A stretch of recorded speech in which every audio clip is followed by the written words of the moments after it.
Welcome to a summary of 2020, the year to end all years. I have never thought to do a year in review type of video, but my friend Haley did one last year and I thought, hey, that's a nifty idea. And what a year to start with.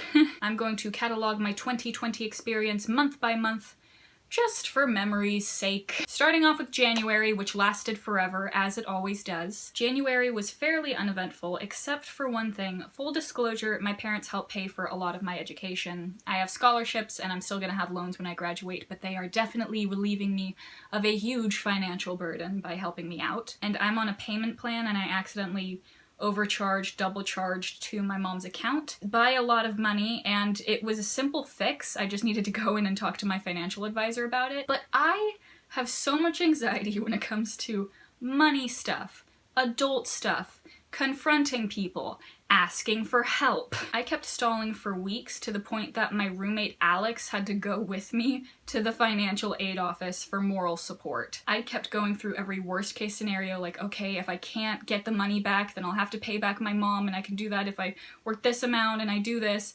When I tell you that this problem took 7 minutes to fix. First of all, the guy at the front desk was the nicest person in the entire world. I was explaining my story and I was like, I was such an idiot, I clicked this thing and I thought it was this and then I overcharged my account, and he was like, no, you don't get to call yourself an idiot, okay? I claimed that title for myself this morning. We all make mistakes. And then my financial aid advisor solved the problem like that, and he was like, oh, hang on, you're overpaying for your monthly payment plan. Let me take you down a couple $100 a month. At this stage in my life, I have figured out that it is always the things that I am so anxious about, that I am having a panic attack about, that I cannot eat, sleep, breathe because of, that always turn out just fine. February was when Evil Dead the Musical happened. My friend, now roommate Des, and I, and also our friend Gabby later on, went to see Evil Dead the Musical in Chicago 3 times. Truly the only good thing that happened this year. I have seen plenty of musical theater in my day, and that was some of the best I've ever seen. I became so obsessed that 4 out of my top 5 songs in my Spotify Wrapped were from Evil Dead the Musical. My number 1 was I'm Not a Killer. If you're wondering what my single non-Evil Dead song was, it was Till I Hear You Sing from Love Never Dies. And my top artist was Andrew Lloyd Webber, which we all know is because of Cats. And my top genre was show tunes. I'm the worst kind of person. I made that vlog about going to see the show, and when I first posted it, it wasn't getting a ton of views. Shocker for my channel. I don't know why I was expecting any different. So I was bitching about this to Des, who said, hey, I just friended Brian McGee, the lead actor, on Facebook. Do you want me to send him the link? And I said no, because I was kind of thirsting over him and other actors in that video, and I thought it'd be weird for him to see. But then Des said, whoops, too late, because she'd already sent him the link. Suddenly the views on that video shot up because apparently the entire cast was watching it. And they were so happy with the things that I said that Xana Wyant, my queen, follow her on Twitch, actually made an Instagram story post for me, and here it is. Oh, okay. So I've tried to record this once already. I'm going to try to do it again. Hi, Rose. Hi. Thank you so much for the wonderful, wonderful, wonderful review that you gave us. It was so cool. It was so kind. It made our cast's night. And it's our second to last show tonight. Tomorrow's our last one. So seeing that meant everything to us. Brian! Yes?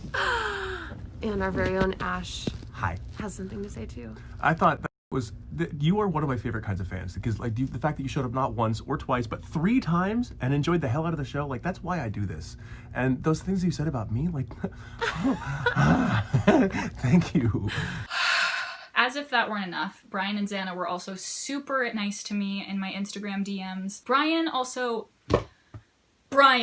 Brian made that video of him singing to a karaoke track of Housewares Employee because I told him that if I were in the show, I would play Linda, and that's the song that Ash and Linda sing together, so he made that video for me, and then I made the video singing with his decapitated laptop head. And on top of that, he sent me a recording of him singing I'm Not a Killer because it's my favorite song from the musical. And at the beginning of that recording, he said, haha, this one's just for you, Rose, and I am currently deceased because of that. Also in February, in my junior year of college, I suddenly acquired a solid friend group. It was like a cosmic event. Me and 8 or 9 other people were sitting in class, and we all just realized that we vibed and that we don't hate each other. And then we decided to hang out And by hang out, I mean get shit-faced. Yes, I was underage. It was 4 months before my 21st birthday. Shut up. There was one night at a bar when my friend and I got to share a bathroom stall and took turns throwing up in the toilet. It was very romantic. At long last, I felt like a true college kid. And then March happened, and Animal Crossing came out. Now, COVID hit the US and I had to leave my dorm in Chicago and come back to California and do online classes, and it was all very fun. The pandemic is just so nuts. I never in my entire life thought that I would be part of something like this. I was in no way prepared. I mean, none of us were. But with the way that we consume media and content these days, there's just so much of it that we can't really focus on one world event at once. But this pandemic is part of the global consciousness. You have no choice but to think about it. I never could have predicted that I would be around for something like that. Many things happened in April. I started my first quarter as an online student. I also hit 100 subscribers, I think. It was all very unceremonious. Basically, I was in a Dead Poets Society group chat on Tumblr, and I was telling the group chat about how I was planning to make an Andrew Perry April video, which I never ended up making, but I told them about my channel and like 5 of them went over and knocked me up, what? Boosted me from 97 subscribers to, you know, a few over 100, and that was very nice, but I was like, oh, okay. It only took 5 years, woo! Also in April, some people in my life die. I don't know how to address it without being slightly humorous because I want to distance myself from my own feelings. One of the people I lost was this guy who was a year younger than me, and I hadn't talked to him in years, but I knew him back when I was in middle school, and it was a homicide, and it was very tragic and abrupt and awful, so I'm not gonna talk too much about that. The other one was one of my professors. He was in his 50s or 60s and he passed away from cancer. He was one of my comedy professors and he had such a great career in comedy writing. He even wrote for SNL back in the day. He was so funny, as you might expect, and he even made jokes about his illness, and he would say things like, "Oh, sorry it's taking me so long to grade your assignments. I have dyslexia. And did I mention cancer?" In one of my classes with him, he said one of my favorite quotes that has ever been said by anyone in the entire world, and I will share it with you now. "There's a danger in thinking that you aren't good enough, or your work isn't good enough. And whatever damage you've suffered in your life to make you believe that, I would strongly encourage you to get your shit together. You're going into a highly competitive field, and acting adorably insecure isn't gonna get you anywhere." He didn't say that to me individually, he said it to my entire class, but boy did I need to hear it. Oh my god, I just remembered, I had 2 classes with him, and in both classes, on the last day of class, he would bring pizzas. That guy was the best. May was pretty uneventful, although my classes end in June, and one of them ended a week or 2 early, so it ended in May, and it was my sitcom writing class taught by a professor who's, you know, alive. And he left us with another great quote/story that I will share with you now. Back in the early 2000s, I was working on a sitcom, and I received an assignment from my boss to write an episode by myself. And that assignment came to me on September 10th, 2001. Now, it goes without saying that the following day was not an easy day to write comedy. It also goes without saying that the time that we are currently in is not an easy time to write comedy. But you guys are doing it. You guys are laughing, and you guys are making each other laugh. You're writing comedy, and it's good. It's consistent. And you're finding joy and art, even in horrible times like this. And it gives me a lot of hope for your generation. Like, you guys can do anything. It was so nice to hear. June was pretty eventful. I finished my junior year in college. I turned 21 during quarantine. And of course, the Black Lives Matter protests really kicked up towards the end of the month. It happened a lot because of the murders of George Floyd, Ahmaud Arbery, Breonna Taylor, Elijah McClain, and obviously way too many other people. There were so many protests that went on forever. The entire country was in an uproar, it felt like, and I think for the first time in my life, as an informed adult and not a brainwashed elementary schooler, I felt proud to be an American. On a much smaller personal scale, in July, I went through quite a bit in order to find an apartment in Chicago. I wasn't sure whether or not to get an apartment because, I mean, especially now it seems like a dumb idea because last quarter and this quarter, all of my classes are online, but I wasn't sure which ones were going to be in person or not. And full disclosure, again, my parents are helping out with my tuition and my housing, which I am very lucky with, so I wasn't actually paying for this apartment myself. But it was my first time finding an off-campus apartment, and it was very stressful. If January was any indication, I suck at doing adult stuff, even when I'm not paying for it. I am so...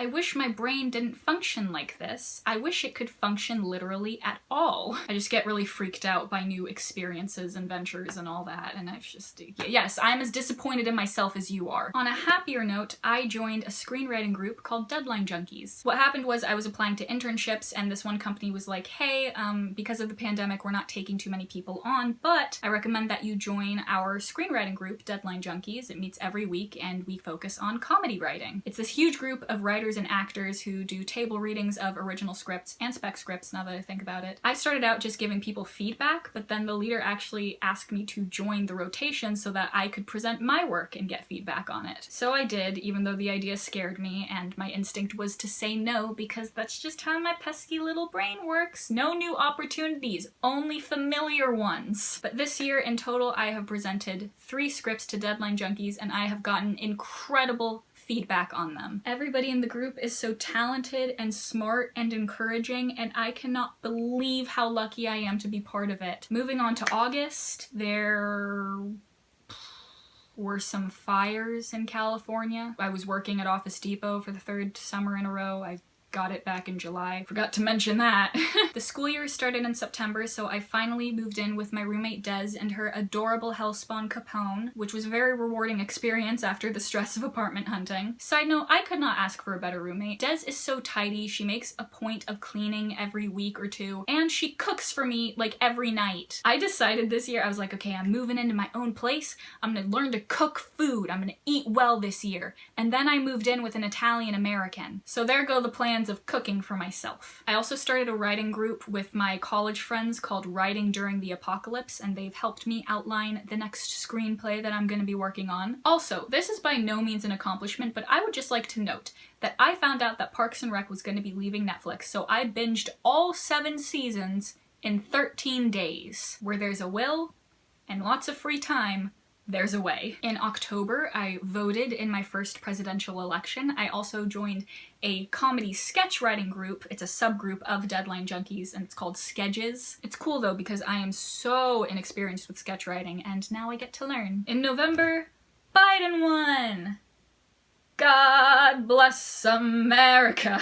He was not my first choice, or my second, or maybe even my 3rd, but at least something decent-ish happened this year. November was also National Novel Writing Month, which is when you write 50,000 words in 30 days. I have been doing the challenge since my freshman year of college. This was my 4th year attempting the challenge, and just like every other year, I did not make it to 50,000, but I did make it to 35,803 words, which is more than I've ever written any other year, and it was all Hannibal fanfiction. I'm sure I could have made it to 50,000 words, especially since my fanfic takes place over the first 2 seasons of the show, and I certainly hadn't exhausted every single episode to the point that I could have. It's not a very cheerful show. It's not a very fun rewatch, as much as I love Hugh Dancy. And I'm on the quarter system, so my autumn quarter ends in November, which means that finals happen a little bit before Thanksgiving, and finals plus NaNoWriMo, not a great combination. Every year after finals happens, I pretty much just treat myself to a week of not doing anything, including NaNoWriMo. I'll be interested to see if that habit changes next year once I've graduated from school. Not much happened in December, except for that my sister and her husband moved from Denver back to California to be closer to the family, and I helped her move. And by helped her move, I mean I packed a few boxes and I sat in the passenger seat for the duration of the road trip. Thanks, Sarah, for not making me drive. And that was my 2020. Not nearly as bad as other people's, thankfully, but it was still no picnic. And now for 2021. I don't think I made any resolutions last year, and even if I did, I certainly didn't keep up with them, but I think this year the one thing that's sticking out in my mind is that I want to write more music. I should probably also make it a resolution to listen to music that isn't show tunes, so we'll keep that one on the back burner. And other than that, there's always my desire to read more, to draw more, but all in due time. Here's to the new year. Let's hope it's not as piss poor as the last one. Thank you very much for watching. Happy New Year. I love you. Bye-bye.